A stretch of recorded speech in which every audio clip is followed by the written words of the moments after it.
అందరికీ నమస్కారం.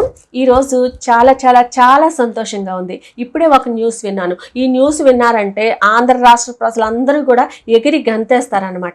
ఎందుకంటే ఎన్డీఏ ప్రభుత్వం అధికారంలోకి వచ్చిన తర్వాత మన ఆంధ్ర రాష్ట్ర ప్రజల ఆకాంక్షలన్నీ కూడా నెరవేరిన రోజుగా ఈ రోజు నేను భావిస్తున్నాను. చంద్రబాబు నాయుడు గారు పదే పదే ఢిల్లీ వెళ్తున్నారు, ఎందుకు వెళ్తున్నారు అని సాక్షి డిబేట్స్లో కానీ వైసీపీ నాయకులు కానీ తెగ నీళ్లు నములుకున్నారు, ఎన్నో ఆరోపణలు చేశారు. కానీ ఈరోజు కేంద్ర ప్రభుత్వం పార్లమెంటు సాక్షిగా ప్రకటించినటువంటి ఆర్థిక బడ్జెట్లో మన రాష్ట్రానికి మన అమరావతి నిర్మాణం కోసం 15,000 కోట్ల రూపాయలని ప్రకటించడం అనేది చాలా చాలా సంతోషంగా ఉంది. అది చంద్రబాబు నాయుడు గారి కృషికి నిదర్శనం.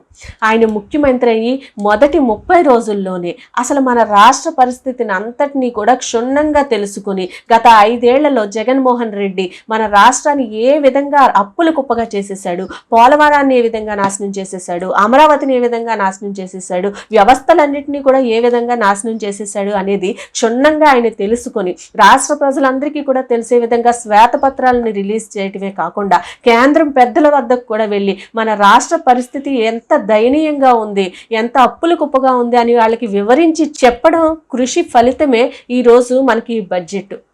అందుకే అనుభవం కలిగిన ముఖ్యమంత్రి కావాలని రాష్ట్ర ప్రజలందరూ కూడా ఎందుకు కోరుకున్నారు అనేది ఈరోజు అందరికీ కూడా అర్థమవుతుంది. ఏదో చేసేద్దామని ఢిల్లీ వెళ్ళిన జగన్మోహన్ రెడ్డికి ఈ న్యూస్ విన్నాడంటే అక్కడే చచ్చిపోతాడు. ఆయన వెనుకున్న నాయకులందరూ కూడా చెల్లా చెదురైపోతారు. ఆయన ముఖ్యమంత్రిగా 5 ఏళ్లు రాష్ట్రాన్ని పరిపాలించి కేంద్రం నుంచి అప్పులు తప్ప ఒక్క రూపాయి కూడా మన రాష్ట్రానికి తీసుకురాలేకపోయాడు జగన్మోహన్ రెడ్డి. ఇప్పుడు చంద్రబాబు నాయుడు గారు అధికారంలోకి వచ్చిన 30 రోజుల్లోనే కేంద్ర తొలి బడ్జెట్లోనే మన రాష్ట్రానికి మన అమరావతికి 15,000 కోట్ల రూపాయలని కేంద్రం నుంచి రాబట్టగలిగారు. అంతేకాకుండా పోలవరానికి సాయం చేస్తామని, విభజన హామీల విషయంలో సాయం చేస్తామని స్వయాన నిర్మలా సీతారామన్ గారే పార్లమెంటు సాక్షిగా మాట్లాడటం అనేది ఈరోజు చాలా చాలా సంతోషంగా ఉంది. దట్ ఈస్ చంద్రబాబు నాయుడు గారు. ఈయన వెనకాల పవన్ కళ్యాణ్ గారు, కూటమి నాయకుల కృషి ఎంతైనా ఉంది. అందుకే ఇప్పుడు అందరికీ అర్థమవుతుంది చంద్రబాబు నాయుడు గారు మన రాష్ట్ర అభివృద్ధి కోసం ఎంత పరితపించిపోతారు అనేది, మన రాష్ట్రం కోసం ఆయన ఎంత కష్టపడుతున్నారు అనేది రాష్ట్ర ప్రజలందరికీ కూడా అర్థమవుతుంది. అంతేకాదు జగన్ రెడ్డి ఇంకో కామెంట్ కూడా చేస్తున్నాడు.